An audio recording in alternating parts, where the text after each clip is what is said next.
Operation Domination is underway.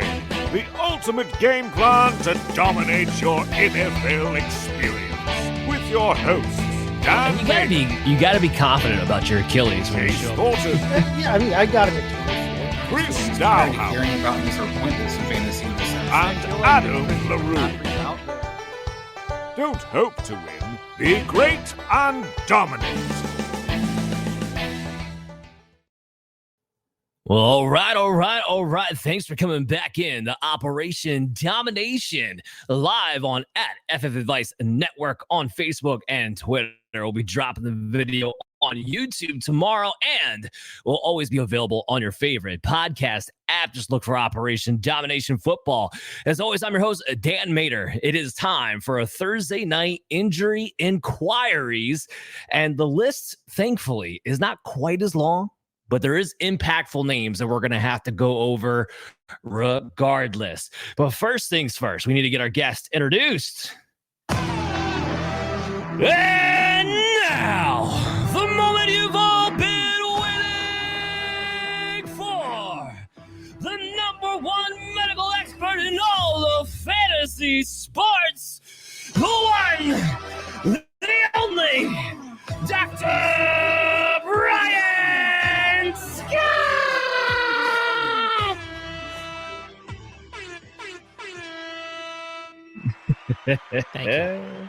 Thank you.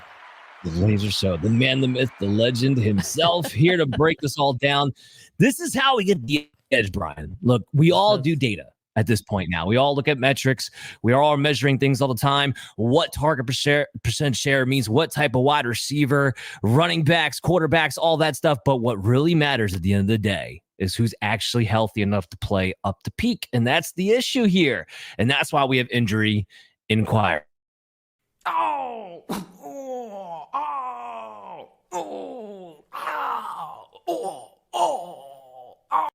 That was an extra long one, I felt like, today.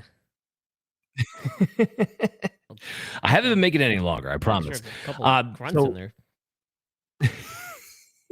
They're for me. The pain of my team and my league that's been a little bit rough lately. So, look, there's some names on here that we've talked about before, but there are updates that we need to go over and see exactly what they're going to be heading into this week and maybe a couple of weeks from now. So when you're looking at Anthony Richardson, starting off with the quarterbacks, it sounds like he practiced in full today. Do you think he's going to play this week? Yeah, that's a good sign with an oblique injury. He was limited yesterday.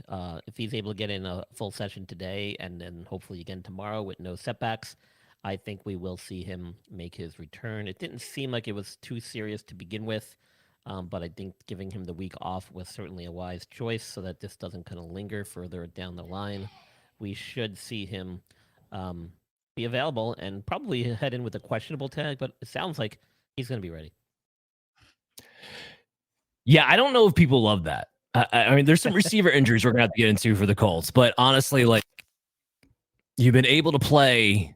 I'm having a little trouble with my mic here. You've been able to play wide receivers with Joe Flacco, not necessarily with Anthony Richardson. So it's been a little bit back and forth. And then Richardson himself was supposed to be this top 5 quarterback, just simply hasn't been putting up that kind of rushing production we're used to, or at least we saw for the first 4 games last season. And it's been a little bit rough from that standpoint. But because of the situation the Colts are in, which is they're not going to win a Super Bowl with Joe Flacco, you have to see what Anthony Richardson is for the future.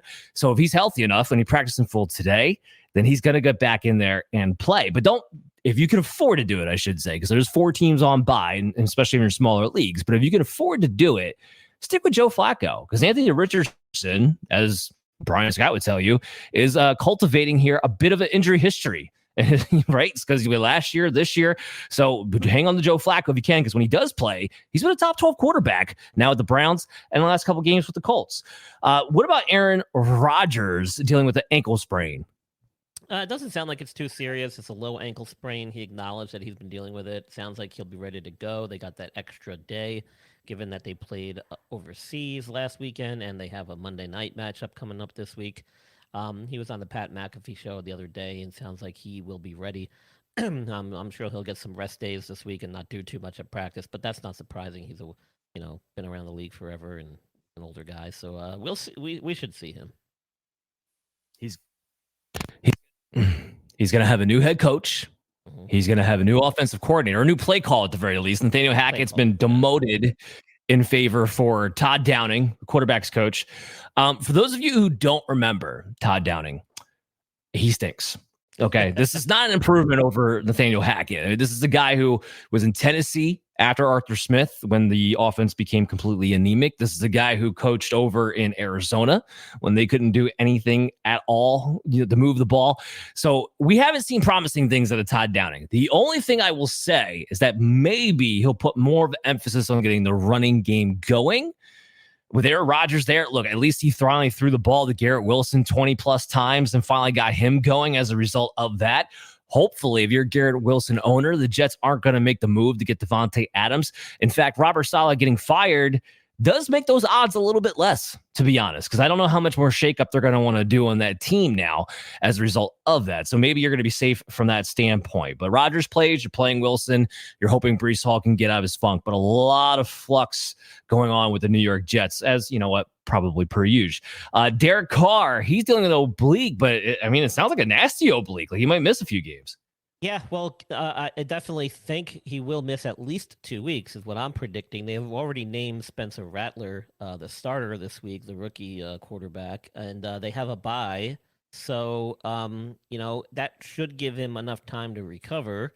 It did cost him some time in the last game when he got injured, although it was late in the game, so it wasn't really too important, but sounds like it's significant enough. And, don't forget, he's an older guy too. He's in his late 30s. Been in the league a long time. You don't necessarily bounce back from these types of injuries as quickly. So I think the 2-week time frame, given the bye week in there, should be helpful for him and get him back in a significantly quicker amount of time than if he tried to play through it. So keep an eye on that situation. But Spencer Rattler has already been penciled in this weekend.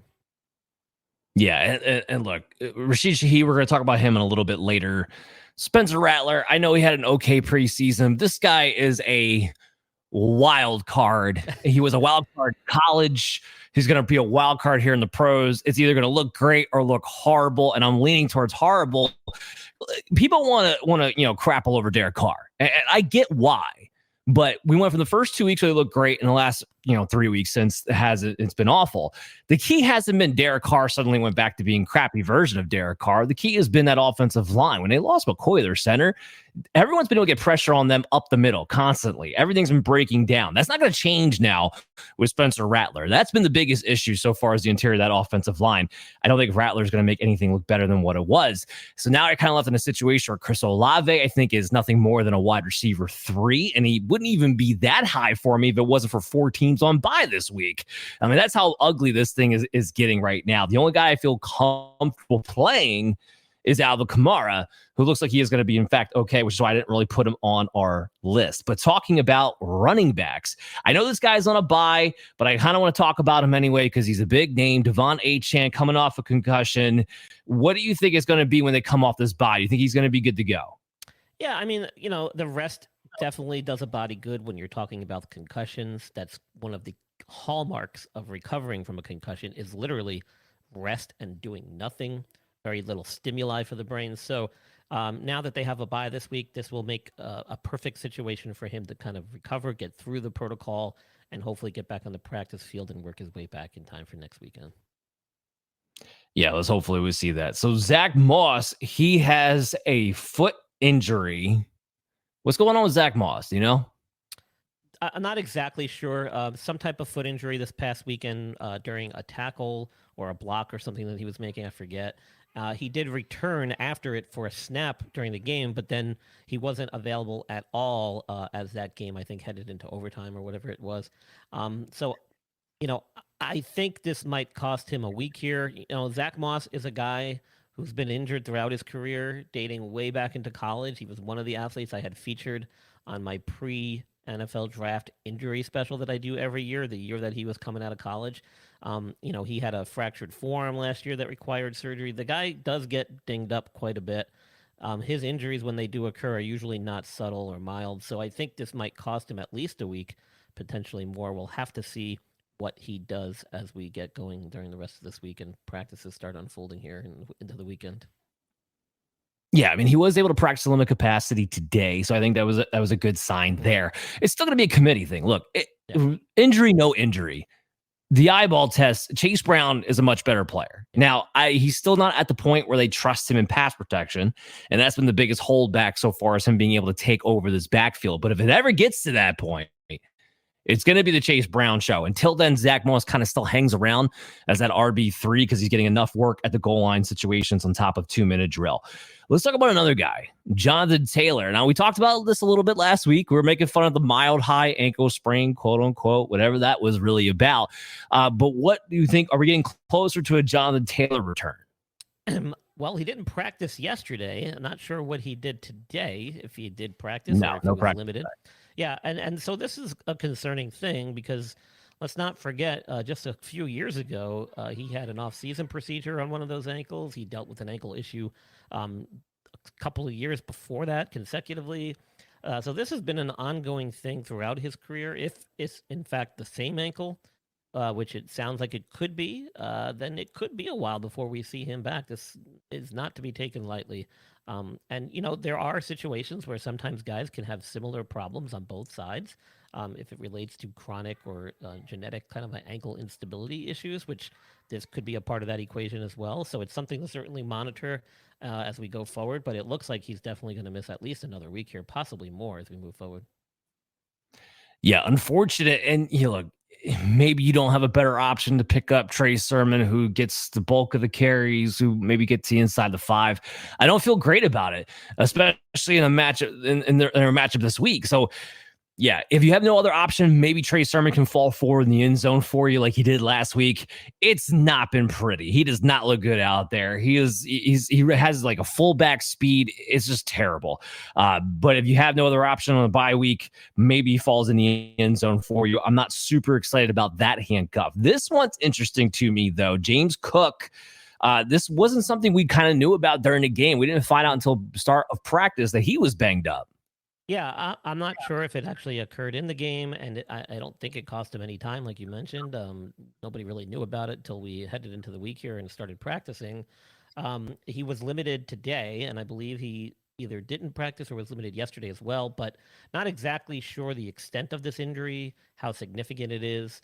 However, with the toe, and we assume it's the great toe, that's an important joint that we've talked about times past. That's something as a running back, you need to change pivot direction, plant, and push off that foot. And that's an important joint to be able to do that. So if it's not healthy, you certainly shouldn't try to push through it if there's a major injury there, like a turf toe. So until he can test it out in practice, I'm hesitant to say whether or not he's actually going to be play. More than likely, he'll head into the weekend with some type of questionable tag. The question is really going to be, what is he able to do as we get through the weekend here? Now, he does have the added advantage of playing in the Monday Night Football game against the Jets. So that does help. But again, until you kind of really test this out, we may not know what we get out of him, even if he does play. Yeah, I think the other question is, when are we going to find out, right? Because it is the Monday night game, so we might not find out until a little bit later into Sunday, hopefully. And Schefter, and Ian Rappaport and those guys are pretty good about trying to get that information out to us beforehand. But if you have James Cook, I would tentatively pick up Ray Davis. Now, there's been a little wonkiness going on with the backfield behind James Cook in Buffalo, where it looked like for sure first couple of weeks that it was going to be Ray Davis as the handcuff. Then Ty Johnson's been kind of getting worked in a little bit. Like last week, Ray Davis didn't touch the ball at all. Ty Johnson kind of looked more like the number 2. I think there would be a split to some degree, but Ray Davis has been looked at all summer long and for most of the season as the handcuff to James Cook, as his number 2, especially on early downs and down by the goal line. Maybe Ty Johnson works a little bit more in on passing down. So I still lean towards Ray Davis being the guy you want to own behind James Cook here. And I would tentatively pick him up to protect yourself heading into that Monday night game. This guy's a little bit interesting. Brian Robinson, who's been off on a tear with touchdowns, but didn't look great last week, and he's back on the injury report again with a knee issue. Yeah, and this is not the first week that he's been listed with this. It seems like it's been going on for a couple weeks at least. It could be one of those things where he's dealing kind of like an acute on chronic issue. That's, usually where you might have some chronic type of problem that kind of creeps up on you, gets a little bit inflamed, and limits your ability to practice. But he's been able to play through it, and he has been effective, at least in the short yardage and goal line game, which is what fantasy guys really want anyway, right? You want those guys crossing that goal line. And I think that's probably what we'll see him being primarily used for as we head into this weekend. I don't necessarily think it's going to be something that keeps him out of game action, although they don't have a bye for a while, if I'm not mistaken. So if he does try to play through it and it gets worse, this could end up becoming a little bit more significant and may cost him time. But as of right now, he's playing through it. He's kind of dealing with it and monitoring his activity during practice. But it looks like he's going to be good to go on the weekends here as we head into this weekend at least. Yeah, the cool thing, like laid out, he's getting all the work inside the 5-yard line with the RPO action with Jane Daniels. It gives the defense something else to think about. And in a week like this, again, 4 teams on bye, I can't get him outside of my top 20. Am I a little bit nervous about him? Yeah. I mean, we talked yesterday on the show and we did our week 6 preview. Make sure you go back on our YouTube channel at Fantasy Football Advice Network and check it out, or on your favorite podcast app. We broke down that we are a little bit nervous, especially with Brian Robinson, because of the matchup with Baltimore. Their defense hasn't necessarily been great protecting things through the air, but nobody's really been able to run on him, and he's banged up on top of it. You're really hoping for particularly a touchdown or bust situation. So be careful with Brian Robinson this week, but you probably don't have a better option. Bijan Robinson kind of popped up with a hamstring. Now, what I was saying, it doesn't sound like, and nobody in Atlanta seems to be too worried about this, but what is your take here? Yeah, and apparently he actually was dealing with this a week ago as well, where he later in the week popped up with the hamstring injury listed on the injured report. So hopefully it's just some soreness or some tightness in the hamstring, not an actual injury that he's been getting treatment for and maybe doing some limited activity at practice as a precautionary move. And that's it. Let's hope that's all it is. It seems to be that's what's going on right now. So I think we'll just kind of stick with that and ride that wave as long as we can. I got Bijan on a couple of teams, so I don't want him to be hurt, and I don't want him to be playing through a hamstring injury. So let's just hope it's some soreness or maybe some tightness. I'm with you, Brian. I got Bijan everywhere too. I was big on him this year. Took him ahead of McCaffrey, which, I mean, I guess that part's a good thing. But at the same time, like, I expected more. We finally got a matchup here with Carolina, who everybody runs on. And now you're telling me he's going to be a little bit banged up. I mean, look, if you have Bijan, hopefully you had the foresight to get Tyler Algier on your team. And Algier might be a flex play regardless of whether Bijan plays or not. We saw Roshan Johnson as the backup DeAndre Swift fall in the end zone twice. Like, that's how bad Carolina is. Everybody in the backfield on every team can go off here. So hopefully he's going to be okay, because we were dying for that big week, and this week was shaping up to be that. Rhamondre Stevenson, Brian, just, as a medical professional, don't you love it when players tell you not to worry about an injury and then they go out there and not practice? Yeah. Oh, that's the best. And the funny thing is, they're no better than the coaches. No, they're really not. They're really not. But yeah. So what's your take on Stevenson? We don't know the extent of this. We don't know exactly what he's dealing with. We'll see if he does anything tomorrow. If not, doesn't look good for the weekend. Like you said, second day, didn't practice. He's telling you not to worry, but until you see him on the field actually doing anything, you always have to worry. I'm sure he'll be heading into with a questionable tag if he can't get a full practice in tomorrow. So Keep an eye on that. It may be a true game time decision if that's the case. This may be one of those situations where he thinks he's ready to go, but the team's not, and they may make him test it out before the game. So you might have to pay attention that 90-minute mark before kickoff when they have to make the roster list official. So pay close attention. Yeah. And look, it's been worth owning Antonio Gibson anyway. It has been great for the Patriots, 100%. But Antonio Gibson's been involved enough to be owned in most leagues, I think, in my opinion, to this point, regardless. And if Rhamondre Stevenson misses, well, then at least you know who's getting all the work. It would be Antonio Gibson. They got a new quarterback coming in who's probably going to play things very, very close to the line of scrimmage. Drake May has the ability to play RPO. He is a guy who's willing to check the ball down, was willing to do so in college. So Rhamondre plays. I still had him as a top 20 play. If not, Antonio Gibson will probably ring around that low in RB2, high in RB3 for me. All right, we got to dive into Houston Texans. Now, there feels like there's movement finally with Joe Mixon and Dameon Pierce. Yeah, actually, I think Dameon Pierce could potentially return this weekend. He started practicing actually last Friday, and then looks like he might be ramping it up this week. He got a limited session in yesterday. I'm not sure what he did today, but we'll see what he can do tomorrow. But it sounds like they're optimistic that he could be ready to go. which is good. He was because full today. Damian Pierce is well, full today. There you go. Even better. That kind of goes right along with what I was saying. So, and then you factor in that Joe Mixon continues to struggle, coming off his high ankle sprain. In fact, I think today he was actually limited, but that's like the first practice he's had in multiple weeks. And this injury goes back to week 1. And initially, I was saying with the high ankle sprain, it's almost all, even if it's mild, which is what they were reporting. I told you there was never a mild high ankle sprain. It's going to be at least 4 weeks, maybe 6. And now we're starting to get closer to that 6-week mark. I mean, here we are. He's like 4.5, 5 weeks in, and just now getting back on the practice field. So it looks like we're probably not going to see him at the earliest till week 7 here. Why they didn't put him on IR, I don't know. Maybe they thought it wasn't as bad. Maybe he's kind of milking it a little bit. I don't know. Maybe they just didn't want to make any roster moves. But no surprise here to me. I've been kind of calling it all along. This is what you get when you're talking about high ankle sprains from hip drop tackles that were not penalized, but the player who did make the tackle did get fined. So at least the NFL did retroactively hopefully discourage that from happening again. Yes, for sure. And yeah, so in the case of Joe Mixon, no, I'm with you. I'm not expecting him to play this week. Now, with Damian Pierce probably on his way back, this is what makes things a little bit tricky because you've been leaning on Cam Akers. He's the main runner, especially inside. Daria Agunbowale had a much bigger role, I think, anybody anticipated last week when he had 15 carries, but he's always been the pass-catching back. If Damian Pierce comes into this thing, I don't want to touch anybody in the Houston backfield. I would not be surprised if it was a 3-man committee. This coaching staff has made it known in the past that they're not big Damian Pierce fans, so what his role even is could be a question mark in this one.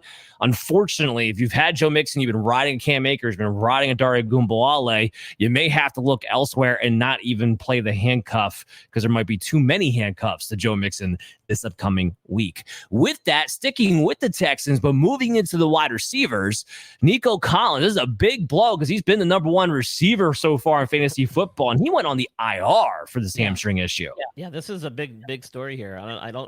I didn't see the injury. I don't know what happened on the play, or if it was something that they discovered afterwards, but he is officially out for 4 games, not weeks, games. So don't forget, if they have a bye during that time, that's going to roll it over another week on IR with this hamstring injury.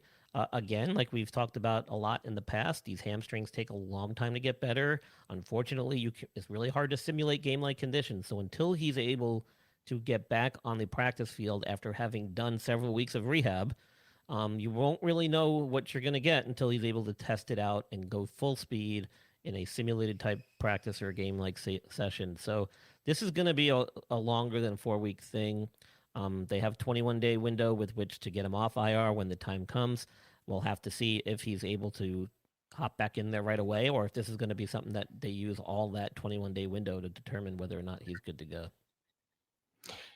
Yeah, so this is rough. Now, in his absence, of course, that means there's, more consolidated target share, right? It's going to be Stephon Diggs will likely be the number 1. And for those of you who are about ready to give up on Tank Dell, don't, because now all of a sudden he might get some more extra targets heading his way, and maybe that'll help him finally get going. He just has not looked as sharp so far this season in his routes and his separation, but if he gets more involved, it may get the juices flowing there. So still a wide receiver 3 for me, and Stephon Diggs a strong wide receiver 2 play. And also don't look past Dalton Schultz. I mean, he's somebody who's always been a little bit involved anyway. This consolidation around him, especially if Joe Mixon's still not back yet, Dalton Schultz might be tipping into that top 12 tight end territory because we know how desperate that position has been.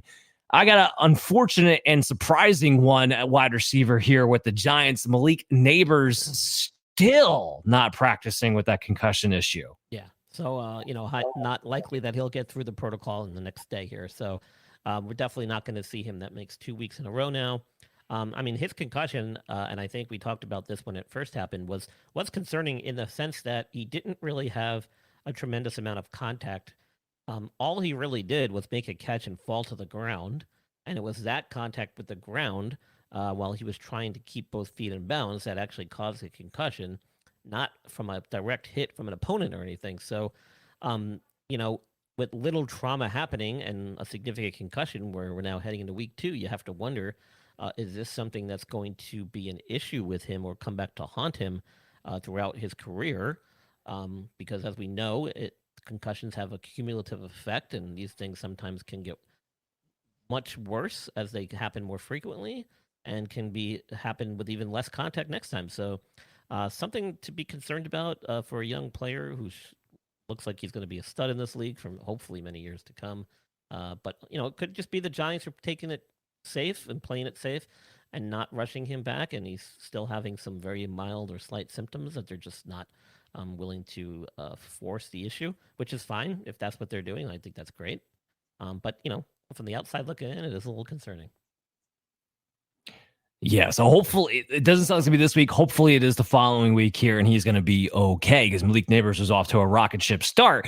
In his stead, Wan'Dale Robinson's been heavily involved, but Darius Slayton here. And remember, the Giants are playing the Cincinnati Bengals. This is a great matchup for perimeter wide receivers, and Slayton's coming off a 100-yard performance in his own right. And I can't believe I'm going to say this, but Daniel Jones has looked decent the last couple of weeks, actually, especially against porous defenses. And I say that holding my breath because we know how bad it can turn around at any given moment. But right now, Darius Slayton's worth a pickup and play. Wan'Dale Robinson's worth a pickup and play in these flex spots as these wide receiver threes. I have them both inside my top 36 at the wide receiver position. So look to go that way. Two more receivers on the same team. Michael Pittman, Josh Downs. Now, I do wonder, are they hurt or did they hear Anthony Richardson was coming back and they decided, I don't really want to play anymore? No, I'm being facetious. What's your breakdown here with Pittman and Josh Downs? Well, I'll say this because I am a Giant fan and I will give my interpretation on the Giants real quick here. I know this wasn't part of the script, Dan, but, Go for it. Darius Slayton looked like the Darius Slayton of a couple of years ago, just this past weekend. And Daniel Jones now is going with Dable calling the plays. So this could be something that's working to their advantage. They're familiar with each other. Jones and Slayton have had a good rapport throughout their careers together. And maybe Dable calling the plays for Jones is what Jones needed. So we'll see. But now to get back to the Colts wide receiver situation here. So, Josh Downs was dealing with this high ankle sprain for several weeks. They played it right. He was out, I think, maybe 3 or 4 weeks, which is a good amount of time. He able to make it back, and now he's developed some type of new toe injury in this past weekend's game. Nothing serious, hopefully, but him and Pittman, who's now dealing with some type of lower back injury, were both out of practice yesterday. I'm not sure what they did today. Maybe and now we've got to know. Downs was still out, and Pittman they're talking about as a potential IR candidate. Correct. I read that too. I read that they're now considering, or he possibly could go on IR. So very, very unfortunate turn of events here. Josh Downs was supposed to have a breakout year, or at least a much better year this year after having some issues last year, or actually playing well last year, and this was his second year. So, I have him on a couple of fantasy teams too. So we're going to have to keep a close eye on what happens here. With him, it could truly be a game time decision. But again, he's got to get back on the practice field by tomorrow, and we may not know. Well, here's the problem. If Richards is going to start, Josh Downs isn't in your lineup. I don't care if he's healthy or not. He doesn't look his way. That's not who he's targeting. He's not accurate. The only person he might hit, especially now with Pittman out, maybe you want to take a flyer on if you're in a desperate situation, would be an Alec Pierce. I don't love the matchup against Tennessee this week, who has a very, very good secondary, but the only person he's been able to hit that's been worth anything fantasy-wise has been Alec Pierce on a bomb play, and it only takes one play with him. So maybe it's a flyer from that standpoint. Maybe you want to play him in your DFS lineups, but that's the only receiver that even fits my fancy. There might not be a Colt that I really want to play. Like I said, Trey Sermon, if you absolutely have to. These wide receivers, don't want to touch him. It's Anthony Richardson. I don't want to touch Anthony Richardson, who can't get going fantasy-wise either. It's bad if you have any shares of the Colts here right now. It's not so great. We talked about Derek Carr, but Rashid Shaheen has been dealing with a hip issue so far this week in practice as well. Yeah, hopefully it's just a minor, little hip pointer or something not serious. Maybe a little groin tightness or strain, but nothing serious. He was limited yesterday. He was out yesterday, but did come back in a limited fashion today. So he's trending in the right direction. Hopefully he'll do a little more tomorrow. Could be a game time decision. But with all these other injuries to the quarterback position, Shaheen's been very effective with David Carr. I'm guessing they're going to try to do what they can to get him in the lineup.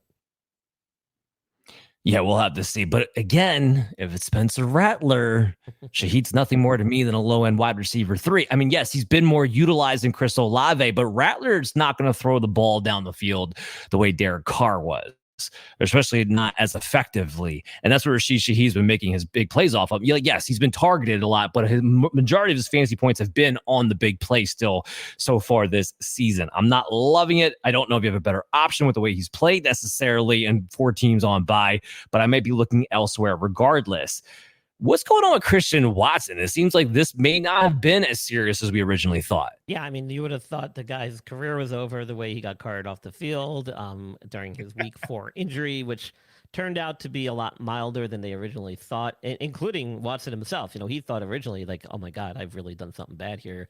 He said he was in a tremendous amount of pain at the time of the injury. And then fast forward a few days, he felt significantly better in a short period of time, which was very encouraging. And then he got back to a limited practice yesterday and today.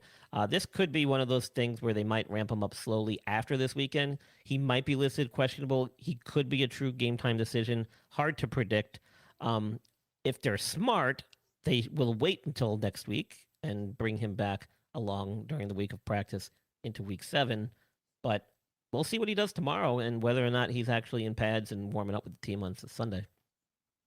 Yeah, we'll have to see. I mean, he's like I say, limited practice, like I've been saying. I feel like I'd be a little bit surprised if he was active this week. Now, I don't know if that's just because I have a lot of shares of Datavian Wicks and I don't want him to play yet because I want Wicks to get the opportunity at least for one more week. But it's hard to fathom that we're going to go from this being like basically a low ankle sprain and all of a sudden he's back in 2 weeks too. So it's hard for me to fathom that as well. We'll keep our eyes on this. This would affect, like I said, Datavian Wicks quite a bit. Doesn't do anything to Jaden Reed for me. The fact that Romeo Dobbs is back would mean that if Watson's playing, him and Wicks would go back into the split that we saw kind of going on between those two earlier in the season. And therefore both guys might be nothing more than wide receiver 4 flyers at that point. So we'll have to keep you guys up to date over the weekend. Let's go to the tight ends. We've got 2 to talk about, and then we'll wrap up the show. We got Evan Engram still trying to make his way back from the hamstring. Is this the week? I'm going to say no here, Dan. And, we talked about him. Still. Yeah, well, listen, I know this guy. He's a former Giant. I mean, this is not surprising. I said this even when he first went out with his hamstring injury, which was week 1, by the way. Week 1, okay? He didn't make his return week 5, even though he had practiced in a limited fashion leading up to that week's game. So that should tell you right there what you need to know. Unless we see him get out there and test this thing in a full session, I ain't ready to say he's coming back. And even if he did, I think he'll probably be favoring that hamstring. He might not be willing to go all out on that thing. We may not see him very productive in the passing game, which at his position and with his skill set is what he was brought on to do. So take that for what it's worth and you make up your mind. But as a former Giant fan and as a former Giant player, I've seen what he does and does not do on the field of play. And I'm not surprised by the turn of events here. Yeah, I mean, look, people are so desperate for a tight end to actually perform that, Evan Engram, he comes back, they may just plug him in the lineup just because he's active. It's just been that bad, the position. I'm kind of with you on the idea that unless he logs a full session, I don't know if he's going to be active. And for the people out there that are saying like, well, he traveled with the team to London.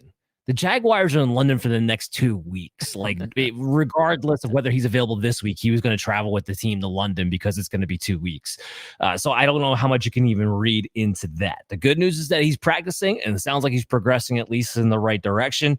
We're going to have to wait and see. I don't care that much about Brenton Strange other than being a mid-level tight end too.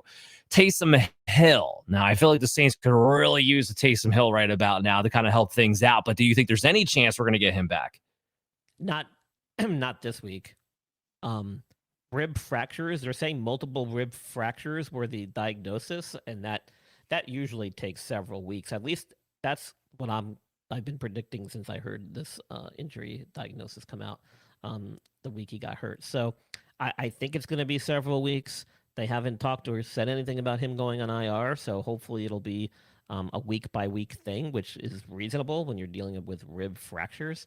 But this is a very painful injury. Just normal breathing and everyday stuff can be very painful. The thing is, though, when they do start to heal, the turnaround can be quite quick. But getting to that point is what takes the longest. And so it's going to be a few weeks before he's able to really do too much. But when he is on the practice field, we should see him quickly get back to game shape and be ready to go. So that's going to be kind of the telltale sign of when he's going to be close to getting back. Is as soon as he steps on that practice field, you know he's feeling good. Because this is not one of those things that kind of slowly gets better. This is usually one of these things that goes from like really, really painful, really uncomfortable to all of a sudden, hey, I feel pretty good today. And then each day after, you start making quick progress. So this is going to be a quick turnaround when it does happen, but it's going to be a couple weeks, I think, before we see that. Yeah, unfortunate there. If you have an IR spot, I would stash Taysom Hill. We're just talking about the tight end position with Evan Engram, and like, look, you might get nothing out of him, or you might get 2 touchdowns out of him, which frankly is as good as you can hope for out of the other top 5 tight ends not named George Kittle right now at the moment anyway. So definitely worth stashing if you can. If not, for now, you might have to let him go on that waiver wire because, Brian, I'm with you on this. It might be a few more weeks, unfortunately, until we see Taysom Hill. With that, it's going to wrap up the show. Hope you guys enjoyed it. Make sure you're checking out Operation Domination, your favorite podcast app, and on our YouTube channel at Fantasy Football Advice Network. Brian, you got the Injured List podcast. What's something you got coming up you want people to check out? Yeah, I actually just released an awesome new episode earlier this week with a former BMX professional by the name of Josh Perry. This dude is an awesome guy, has an amazing story. He overcame multiple brain tumors and had a very successful career in BMX. So, I mean, he's just got an incredible comeback story. You would never guess that this guy's even had these issues. Listen to him talk and hearing how successful he was. So something worth checking out. Brings you kind of back down to reality and makes you think about how blessed we all are to have our health and stuff. So awesome dude, great episode. Check that out. He's a North Carolina native too. Hopefully one day we'll be able to get together and do something live together. But that, and then doing my normal stuff at That Sports Podcast Network with our TSS weekly updates and all that jazz. And then, our blog, Inside the Medical Tent, we put that out every Thursday. We put the new one out today, myself and Andrew LeDuc, so check that out too. And then, follow me on social media at Injured List Pod on Twitter or X, and then or the Injured List Podcast on Facebook and Instagram, and the injuredlist.com, the website where you can find some more information. Yeah, absolutely. Follow Brian Scott on social media. Absolutely worth the follow. That's how we get the edge here in fantasy sports nowadays, is knowing the injuries and what to expect out of them. We'll be back, Operation Domination. That is next Wednesday night at 9:30 to do a Week 7 preview. Oh, my God, the season's just flying by. And, of course, Brian, I'll be back next Thursday at 8 p.m. on FF Advice Network. So, guys, make sure you check it out. And, everyone, good luck this week. Hey there, I want to thank you for watching Operation Domination today. And if you're enjoying the show, there are some ways you can help support us. You can go to podchaser.com/Operation Domination and leave us a 5-star review.